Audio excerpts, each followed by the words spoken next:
Gloria Starr, International Etiquette and Manners Coach, and this video session today is on the unique utensils and items of silver that you might see at the table.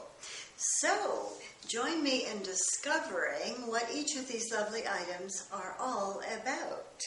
So let's start with probably the most challenging that no one has ever guessed.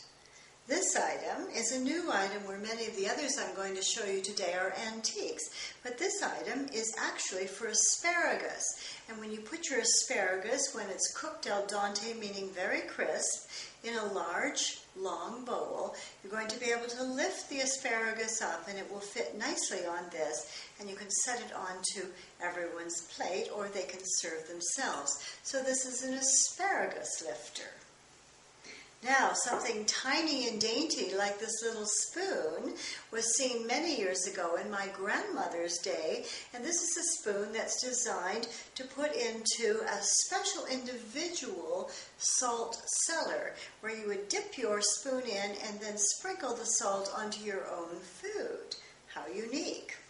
Now this could be a pickle fork. Notice that the tines are spreading outward. It's a dainty one, so of course it's going to be in a tray or a china dish rather than a deep bowl. So you would actually take your small sweet pickles out with a fork like this. Now we also have two forks that have very long handles by comparison, and this could of course be pickles again, but where you do go into a much deeper dish. Years ago, I've seen the pickle containers being glass, but then set into a metal, beautiful, ornamental kind of tray for them. And then the pickle knife or fork, is on the side, and you reach in with that and put it onto your plate. So these are pickle forks. A tiny little spoon like this is most likely sugar, as it's a little too large for salt. But look at the beautiful aspect of that tiny little item. I go to antique shows almost every month, and I pick up pieces here and there, such as these lovely items, to intrigue you with what is this really used for. Now we've got something like this. This was a gift from my friend and actress Diane in California, in Beverly Hills, and this is designed that you could pick up a sugar cube with it and then set it into your tea or your coffee. And I believe that this was her mother's. What a lovely gift. Now again, this is a unique kind of fork, and you'll see on the edges, the outside two edges, it has a little bit of a sharp edge there, an exquisite design in the silver. That can also be for a dainty pickle fork, but you might, depending on the situation, be able to pick up a little pat of butter and then set it onto your bread and butter plate. Now this is a unique one. This is a spoon with holes in it. Now, what on earth are holes doing in a spoon? Well, this is designed to go into perhaps an olive jar. You pick the olive out, the olive oil drains out, and then you put the olive onto your plate. How unique. Don't see many of these around now, do we? This could be a special spoon for perhaps jam or a preserve or a tiny little condiment that you might want to put on top of the meat that was being served with you, such as a mint jelly. That's a lovely little item, isn't it? Great. Now, a very small ladle. Now, you will see much larger ladles than this, and they will be a big ladle for soup that might be in a soup urn, U-R-N, and then this one could be for a tiny special vanilla sauce that you might put over top of strawberries or raspberries as a special little treat. So a much smaller one and beautifully balanced, isn't it? One of my all-time favorites. Now, This one could be a butter knife. Now this is very large for an everyday butter knife and might be perhaps instead used as a master butter knife in a large butter tray that goes around the table for everyone. So you would put your butter knife into the master butter dish, get some butter on it, and then put it over onto your plate.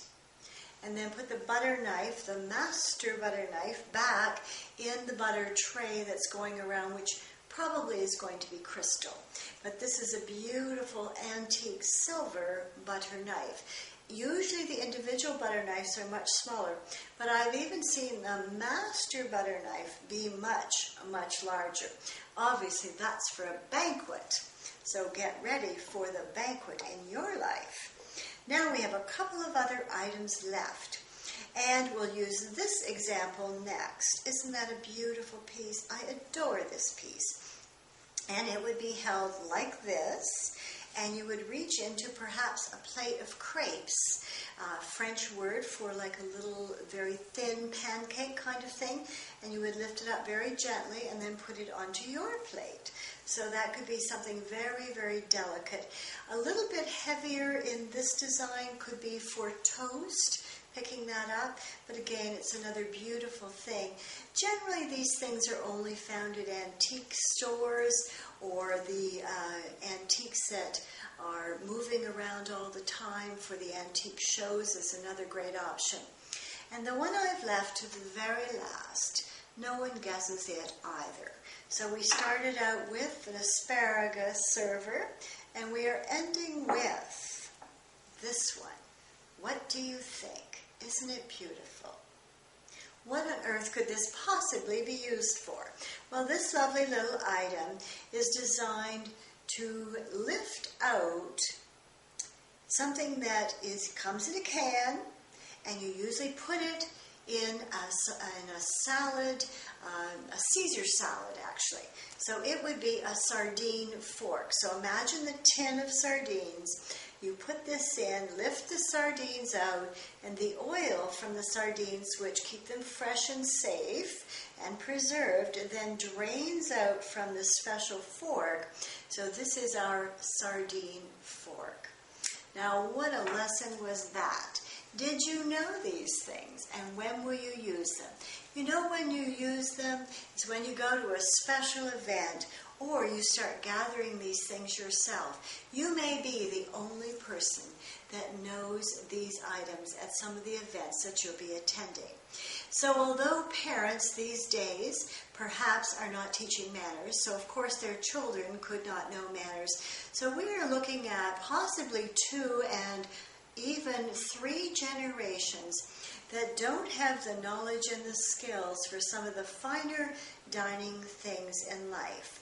Are you aware that many decades ago, mirrors in the dining room were set higher than the people's faces, and that was because sometimes table manners weren't as good as they could or should have been.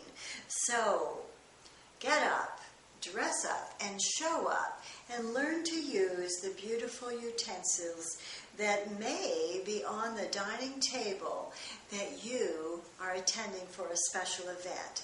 I'm Gloria Starr, International Etiquette and Manners Coach, teaching manners all over the world, even to the princesses at King Abdullah's palace in Saudi, the ruler of Dubai and his adult children, and even the Pentagon in the United States. So if you have a passion to learn etiquette, please do call Gloria Starr, S-T-A-R-R, and learn about these wonderful skills that you can incorporate in a business for yourself, building the dynamics of global etiquette.